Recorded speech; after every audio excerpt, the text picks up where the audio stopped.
Hi, my name's Hallie Price. I'm really excited to be here today and speak with you regarding completing the FAFSA and ORSAA. This event is sponsored by Oregon Gear Up as well as OSFA.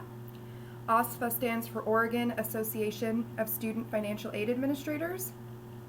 I'm proud to say I've had the privilege of being involved with OSFA for the last 4 to 5 years.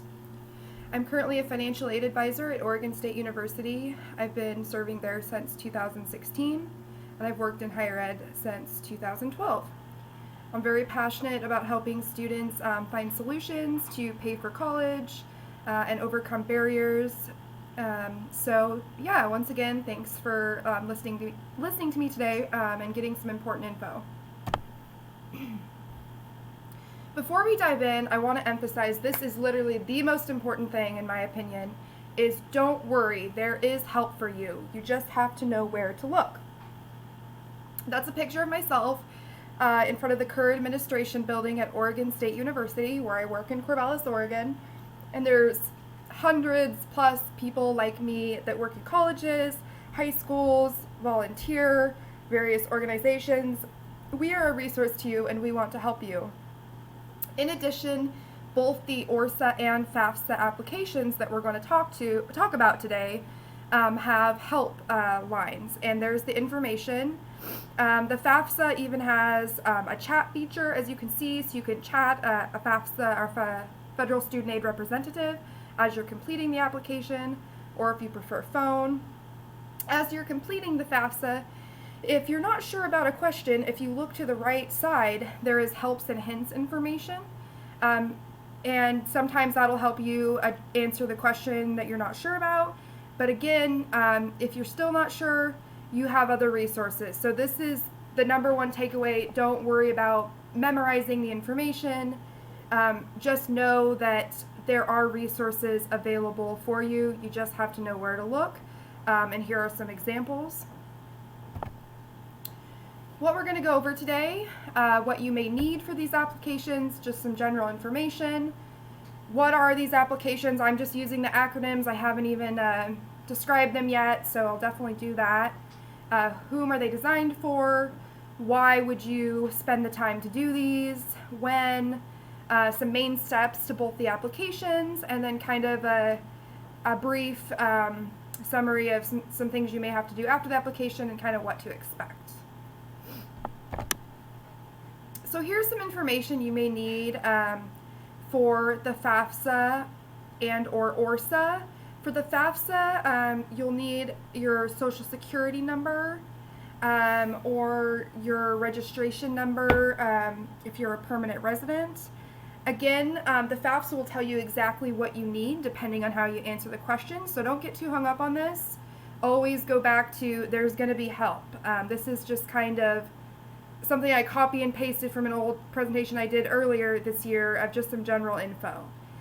It is going to ask you, the student, about your tax information for 2 years prior. So you may need those returns if you filed taxes. If you didn't file taxes but you worked, you may need W-2s or other records of money earned. This may not apply to a lot of folks, but for some people that are required to report assets on the FAFSA, you might want a bank statement and any records of investments. My understanding at this time is the ORSAA unfortunately doesn't have a way to skip reporting the assets, so if you have 0 for investments, you just need to put a 0 there, but you don't have the option to skip those questions like you can on the FAFSA. Also, records of untaxed income, if applicable. Again, to a lot of folks, these are going to be zeros, but just mentioning it. So for example, if you are a student who your parent needs to be on the FAFSA and your parent receives child support, they would put that on the FAFSA. That would be considered untaxed income on the FAFSA. You will need an email and a password to sign electronically, and if you are a student who is considered dependent for financial aid purposes, your parent will also need a separate email and password to sign electronically. The only event in which your student or your parent, would not be able to sign electronically is if they do not have a social security number, and then they would need to print the signature page at the conclusion of the FAFSA and mail that into Federal Student Aid. to be processed. But for the majority, it's best to do everything online because that is the fastest. So which application, and we'll dive into this a little bit more, the free application for federal student aid, and again I'll break it down more, but that is for U.S. citizens and eligible non-citizens. We will talk about some examples of what is an eligible non-citizen. The Oregon student aid application is only for those students who are not eligible to apply for financial aid with FAFSA. So this is DACA undocumented students who don't meet the non-citizen criteria. And the student status drives which form to complete, meaning if the parent is undocumented but the student is a citizen or eligible non-citizen, the student's going to do a FAFSA and the parent will put zeros for their social security number. The parent can't use their tax number on the FAFSA. That's really confusing. We see a lot of undocumented parents try to put their tax number, but it won't create an official FAFSA record. You need to put zeros if you don't have a social security number if you're the parent. And then, let's see, what else? So then if it was vice versa, if the parent meets the criteria, but the student does not meet the eligibility for FAFSA, the student would need to do the ORSAA. Again, questions, we are here for you. So FAFSA stands for Free Application for Federal Student Aid, so I'll kind of do a breakdown of that application first. So this is an application for grants, work study, and loans for the part of the U.S. federal government that oversees education, the United States Department of Education, and kind of what you would be applying for. And this is still good terminology even for those students who are going to complete the ORSAA. This is a good part for you to listen to because here's just some general terms you need to know in general in life. So a grant this is a grant, you could be awarded a grant from the FAFSA, and a grant is money you don't have to pay back, like a gift. You could also be awarded loans. Loans is money that you do have to pay back with interest. A really simple description of interest, and you can definitely learn more if you're interested, is a fee charged for borrowing money. So again, just some kind of basic terminology, and if you're not sure, when you get your award letter, you have questions, follow up, and some of the specific names of the grants and other awards you could get with the FAFSA is Pell Grant, Oregon Opportunity Grant. These are need-based grants. You could be awarded work study. So this isn't money you just get. You have to go get a job at the college you decide to attend, and then you earn this money. The advantage is the department where you work, say for example you're working for the chemistry department, they don't have to pay you out of their money. Your wages come from funds from the federal government. So that's that. And then federal direct loans, you could be awarded all unsubsidized or unsubsidized and subsidized. So you might see the names Ford or Stafford loans on your award letter. You don't really need to get too hung up on that. I wish they'd just get rid of that. It's very confusing. That's just the name of the people or the programs that started the loans. Really what you need to know is these are loans directly from the federal government. The subsidized loan is always your top pick. So if you are offered a subsidized loan and you're going to do one or the other, you will take the max of the subsidized loan first, because this loan is not adding on interest while you're enrolled and for the 6 months after you take a break or less than half time or graduate. The unsubsidized loan, it does start accruing interest. It is a pretty low interest rate loan, and again, definitely talk to your financial aid office if you have concerns about that. Currently the interest rate for both of these is about 4.5%, and you're not required to begin paying them back until 6 months, again after you're done school, if you had to take a break or be less than half time for 6 months or more. Don't want to get too lost here, so again, don't worry about memorizing all this. It's just kind of an overview of what you could get from the FAFSA, so why you might want to apply. We do hear a lot of students say, oh, I'm not going to get any aid, so why bother? I understand what those students are saying. They're saying because they are only going to get unsubsidized loan, they believe the FAFSA is not worth their time. The general recommendation from the majority of financial aid professionals is go ahead and do the application anyway, in case you're incorrect, or there's often scholarships that require the FAFSA. So for those reasons, in general, we would suggest everyone just go ahead and do it. It should be free. You should not have to pay. It stands for free. FAFSA FAFSA.gov. And in general, we would advise you not to pay someone to help you apply for financial aid. It's not really necessary when there are so many resources at no cost available to you.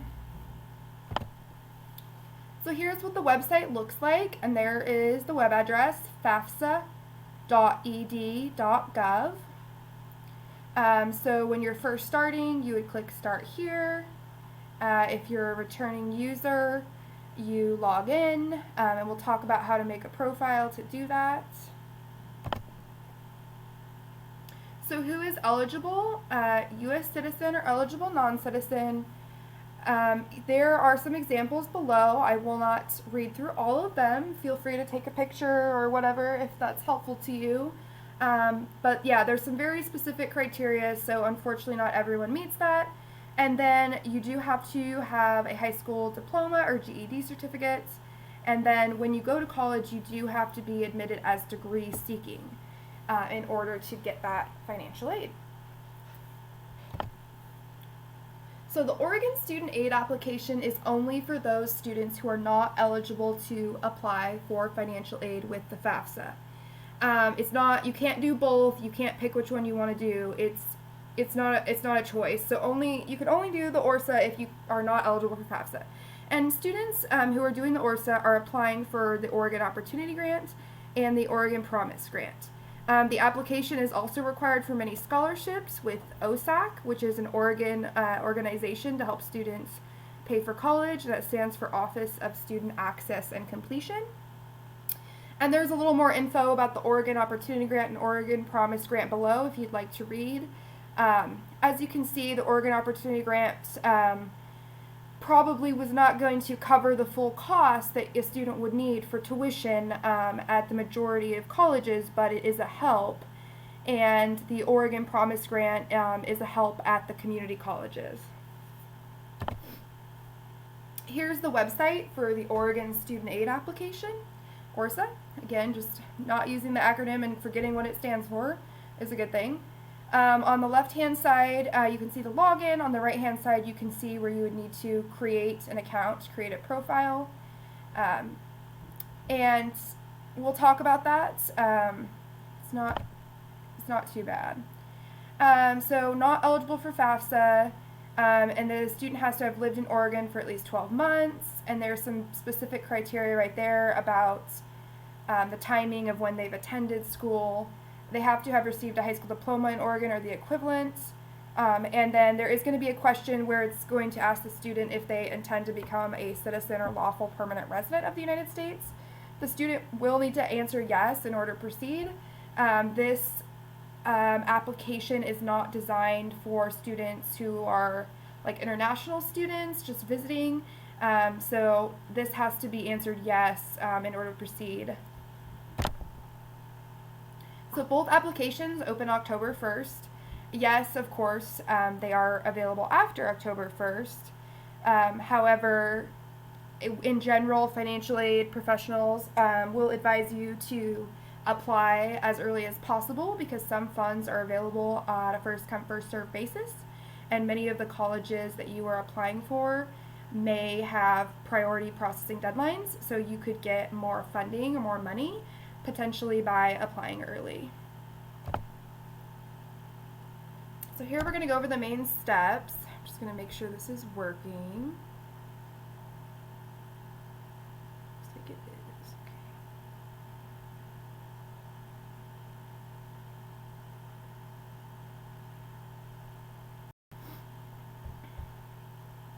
Okay.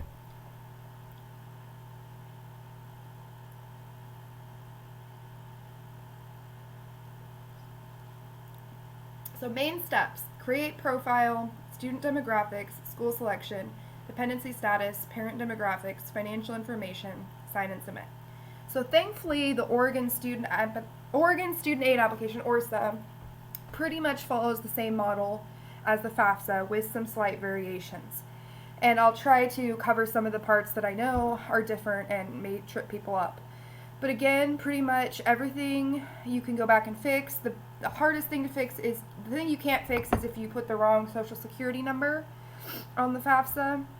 then you just have to do a new application. But other than that, everything is fixable, nothing is set in stone, no going back. So on the right is a screenshot of ORSAA, on the left, screenshot of FAFSA, how you would create a profile. So me and my colleagues really don't like how they make a big deal of the federal student aid, or FSA-ID, create a FSA-ID. It just sounds intimidating. It is really no harder than, creating a profile. Well, it's easier than creating a profile for Facebook or any social media. Facebook's all I know. But I know Snapchat, whatever else everyone is using these days. All it is a username and password. The username can be the email. So that's it. It's just a password associated with your email. And if you are required to put your parent information, your parent will have to do a separate email with probably a separate password. I don't know. You could try doing the same password. That's all it is. Don't get hung up on the whole FSA-ID. It sounds really intimidating, but you got this. And if you need help, we're here for you. And then to access the ORSAA, please create an account. Pretty straightforward. I don't have as much experience with that one, but I think it's going to be the same. It's just going to be like doing a social media account, and as long as you have your email and or phone number available, if you forget your password, you can always retrieve that. So then student demographics, so it's going to ask basic info, address. I'll just kind of let you take a look, take a breather. It's not going to be that bad. It's just, again, it's like, filling in basic info. School selection, both applications I did check. You can put up to 10 schools. So here's where you're going to put the schools that you want to receive your application. And if you know the code for the school, that's great. But as you can see on the left, there's an example, no, and then you just select the state and the city and it'll pop up for you. So memorizing the school's codes is not needed. That's really great. And the ORSAA looks pretty similar, also 10 schools, so that's kind of what it'll look like. Then these applications are going to ask you these questions to determine if your parent information is required. So these are the main questions that are going to determine if you answer no to all of these, then you will need to include parent information. I will add a little bit about the emancipated minor, legal guardian, homeless, foster care, orphaned after 13, veteran or active duty. Those ones probably you are going to have to provide additional documentation to the colleges you are attending, because sometimes students hit that in error, make a typo. So the colleges, the financial aid offices are generally required to verify that that was correct. So unfortunately, you probably will have a little bit extra work, more than other folks, after you complete the FAFSA if you fall in those categories.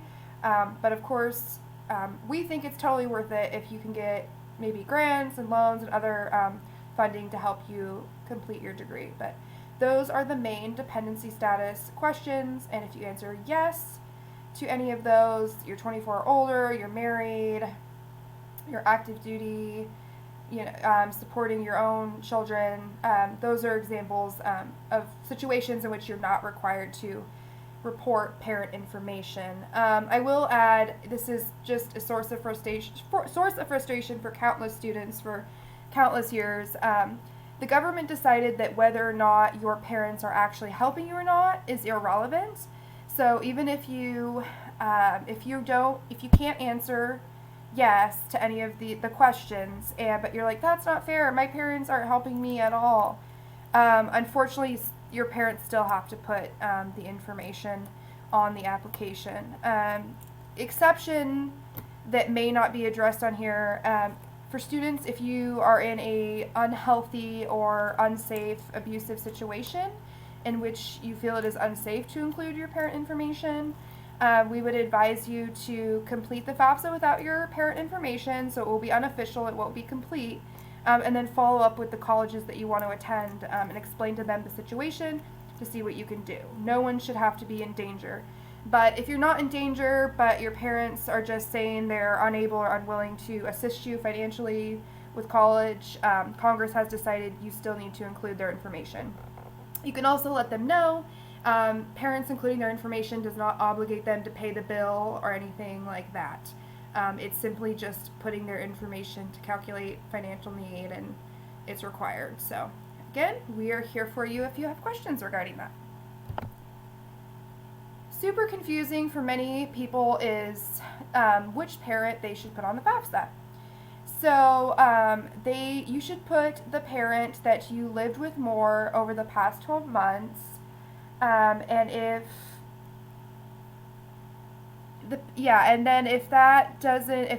you're not really able to determine which parent you should have on your FAFSA based on that, it would be the parent who provided more financial support over the past 12 months. So this is an infographic that's available, and I think there will be professionals available to chat with you, so if you have questions about that. Also, a big source of confusion is if your parent is remarried or not. So the FAFSA is asking about marital status, not of your biological parents, but marital status, period. So if your parent is remarried, your step-parent's information and income does have to be reported on the FAFSA. Again, it is not always fair. It is a totally imperfect formula, so even if your step-parent is unable to assist you financially, their information still needs to be reported on the FAFSA and the ORSAA. But again, questions, unusual circumstances, follow up with a financial aid office. Just a little bit more information about that. It can be really confusing for students who may have been raised by other relatives and they look at those relatives like their parents, but if these people did not adopt the student prior to age 13, they would not be considered a parent on the FAFSA. Here's the parent section. So a parent with a social security number is going to put their social security number. A parent without is going to put zeros. Name, date of birth. Same thing, so the top part is the FAFSA and the bottom part is the ORSAA. Household size, super confusing. So even if you don't live with your parents, if you are considered dependent for those questions, if you have one parent, if your parent, it's going to be at least two. There's going to be at least one in college. If your parent is married, and then there should be two parents, and so the household size would be at least 3 people. Then it's going to be any siblings you have or any student or other people that your parents are providing more than half of their support for the time listed. So this is the FAFSA from 1920, so the dates will be different, but just follow the information. Again, if you get stuck, we will help you out. So this is one of the things that I've heard is a little bit tricky with the ORSAA. The ORSAA does the household size separately, which is really confusing for dependent students. So first, if you're a young student and you're not married and you don't have your own children, your household size is always going to be 1 and 1, because there's one of you and you're in college, and then your parent puts their household size separately. Again, don't sweat it. We're going to be here to help you, so we'll get through this together. Financial aid information.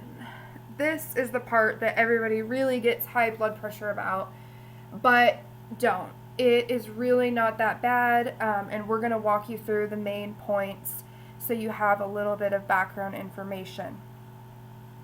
For people that file taxes, if they have already completed, make sure you put already completed on the FAFSA, because if you accidentally or purposely or whatever put will file even though you have already completed, you won't be able to use something called the IRS data retrieval tool.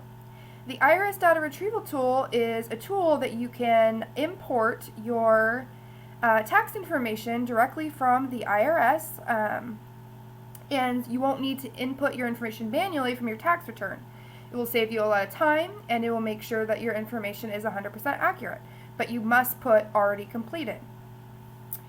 And then the tax filing status, of course, is going to be like married, filed jointly, single, head of household.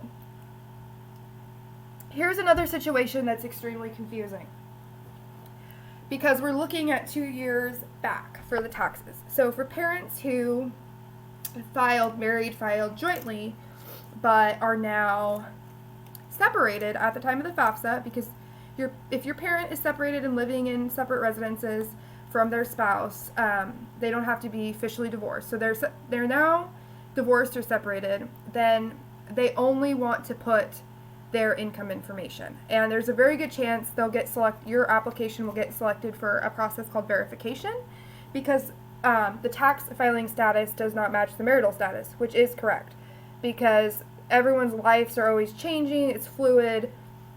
This is very imperfect. So just to give you a heads up, if your parent is now divorced or separated, but they filed married, filed jointly, or for independent students in that situation, you should not put all your income. You should look at your W-2 and only report the amount of income that belonged to you. So for example, for a married couple on the FAFSA this year, we're looking at 2017 taxes. Say they filed married, filed jointly in 2017, and together they made $40,000. And now the student is divorced, and only $10,000 of that $40,000 they earned. They should just put $10,000 as their wages and the adjusted gross income based on which, adjustments were theirs. Really confusing, really hard. If you're not sure, just follow up with your financial aid office. So IRS data retrieval tool. So again, this isn't going to work for everybody, but it will work for some people. So for people it will work for, it's going to be great because it's just going to import your information. The financial aid office of this college that you choose, will know the information is accurate and it's secure. So it's not going to work for people who've amended, parents who married, filed separately. Also, like I just talked about, if the marital status has changed, that's not going to work. If you were single and now you're married, or vice versa. Undocumented parents are not able to use that. ORSAA, that's not an option, or if they just filed like within a month or something. Here's what it'll look like if you and or your parent are able to do the IRS data retrieval tool. So I'll be quiet for a few seconds here and just kind of let you take that in.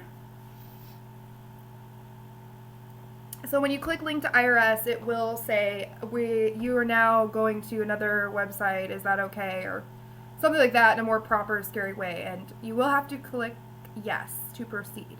It is going to take you to a separate site. So tax information needed. So for the 2021 FAFSA, we're going to be looking at 2018 taxes. So here's the first question the student and parent would ask themselves. I'm assuming, and I'm saying and parent for the students who have parents that they need to put their information for. If you did not, then you put no, will not file, and enter 0 wages. Easy. You may be asked by the Office of Financial Aid at your schools for additional information to verify that you had 0 wages, but just on the FAFSA, will not file, 0 wages, done. If you did work, then you need to provide income information. Or if you did you file taxes? So no, then you just need to provide income information. So use your W-2 or 1099 to write exactly. I had $3,000 working at this ABC grocery store. If you did file taxes, then you need to use your tax return filed from 2018 to fill in the information. Better yet, use the data retrieval tool if you're eligible. So just on the FAFSA, it'll say exactly which boxes on the return to look at. And again, feel free to tap into resources to get some assistance with that. So that's the basic breakdown of what you would need. Assets and investments. So not all families are required to report assets on FAFSA. Like I mentioned earlier, unfortunately, my understanding is everyone's got to report assets on the ORSAA, which could just be putting zeros. That's totally fine. So assets are checking, savings, and some types of investments in business, firm net worth. There's more detail on the FAFSA. So there below are some things that are not included as assets: the home you live in, the value of life insurance, retirement plans, small business your family owns and controls more than 50% of the business, and has 100 or fewer full-time or full-time equivalent employees. Just some examples, the family car does not count as an asset. I've had some people get confused about that.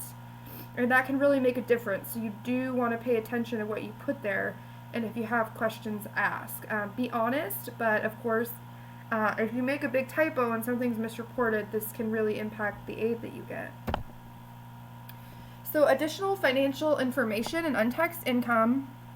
This is also confusing. A lot of people, it's just going to be zeros, but if you put the wrong thing, it can really mess with the number that the FAFSA produces, called the estimated family contribution, and you could get less aid if you put in a big number where it doesn't belong.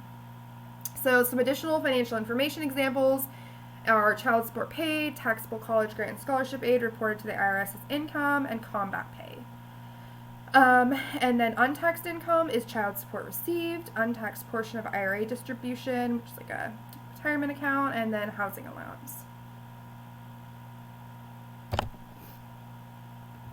Sign and submit. So after the student and the parent complete all the parts, at the end they must sign and submit, or the FAFSA will not be official. So you'll have to read some little agreements, disclaimers, and agree, and click next. The recommended way is to sign electronically. Again, the whole FSAID, it just sounds so scary, but it's not. It's just signing with the email and password that you have that's linked to your FAFSA. That's it. For parents who do not have social security numbers, they will have to print a signature page. I have heard this is extremely easy, fast. Students at Oregon State that have done this have not had a problem with getting their FAFSAs processed in a timely fashion. Although, yeah, for those of us who could do the electronic signature, that would be even faster. So if you submit without signatures, the student and parent can do that, but the FAFSA is not complete. Then the student will get a confirmation, and then in 7 to 10 days, they will get a summary of their information. It is going to give the student an estimate of what aid they may be eligible for based on their FAFSA. For example, it may say you're eligible for Pell Grant. I want to give you a heads up as someone who works in the financial aid offices. That may or may not be accurate, so don't count on that. You need to follow up with the offices of financial aid, because if you're selected for a process called verification, and the school does not select you, it's the U.S. Department of Education. More on a different day, I don't want to get too far into that, but if you're selected and the college that you want to go to verifies your information and the FAFSA changes, that can change things. So the estimated aid on the student aid report is just that, an estimate, but if anything changes with your FAFSA, that's going to change that. For the ORSAA, that's what the preview forms looks like.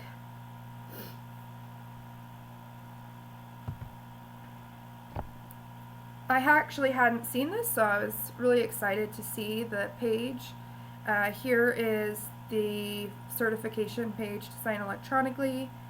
Looks like the student confirms some information to sign this one.